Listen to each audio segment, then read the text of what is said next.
Great foundation for a relationship. Officer Taylor Corba had two problems. The first was lack of sleep, because he couldn't stop looking for information about the tall, dark-haired badass Jessica Banks. When he punched her name into his car's laptop, he'd expected to find a list of arrests for petty larceny, forgery, and shoplifting, like her date, Rusty, a.k.a. Red, a.k.a. the Poker King, Rays.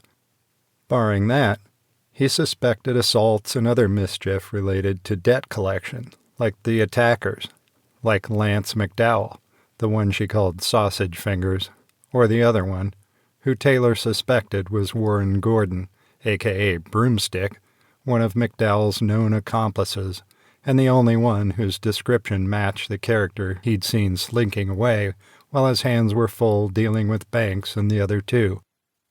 The simple explanation was two rival lenders fighting over who got paid first by their golden goose. He'd continued his search after his shift ended, and other than the fact that she had a driver's license, he couldn't find anything. No arrests, no convictions, no warrants, no complaints. Not even a residential address. Just a P.O. box. Jessica Banks wasn't even registered to vote.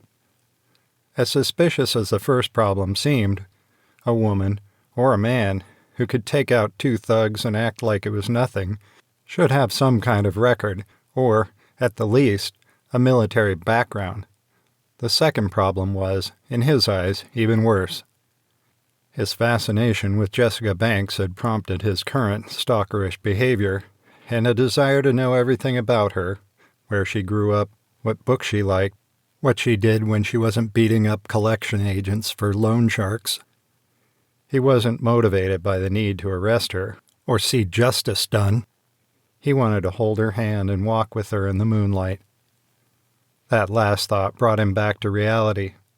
Cops weren't supposed to date people involved in the kind of shady shit she had to be mixed up in. Normal people didn't beat up 300-pound thugs for dessert, not to mention twist people's arms into pretzels. Taylor couldn't even think about the way that guy's arm dangled at the wrong angle without getting nauseous. A vision of the paramedic swabbing Banks's flat stomach with disinfectant popped into his head. She'd been calm in spite of having just been stabbed and being checked for other injuries. She'd been completely unself-conscious when the paramedic had lifted her shirt, exposing all those scars. She'd obviously been stabbed before, maybe shot, too. He'd only gotten a quick look before he noticed her watching him and looked away.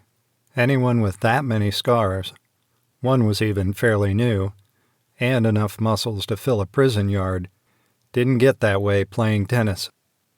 The woman was obviously trouble. She had to weigh at least 180 and moved like she knew how to use every ounce of it, and definitely not relationship material. Especially for a cop. Taylor couldn't believe he was still thinking about her. And why not go to the hospital? That was some hinky shit. When he wasn't thinking about her body and her amazing self-possession, he thought about her eyes.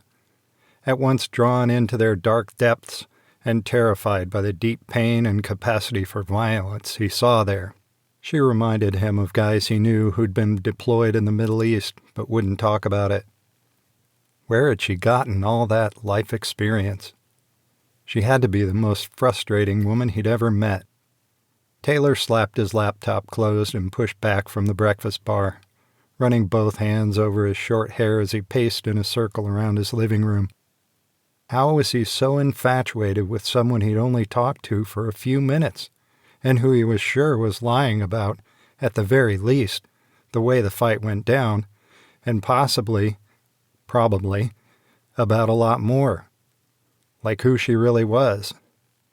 Yet he couldn't stop imagining himself in Ray's place, walking out of that restaurant with his arm around Jessica Banks and protecting her from Gordon and McDowell.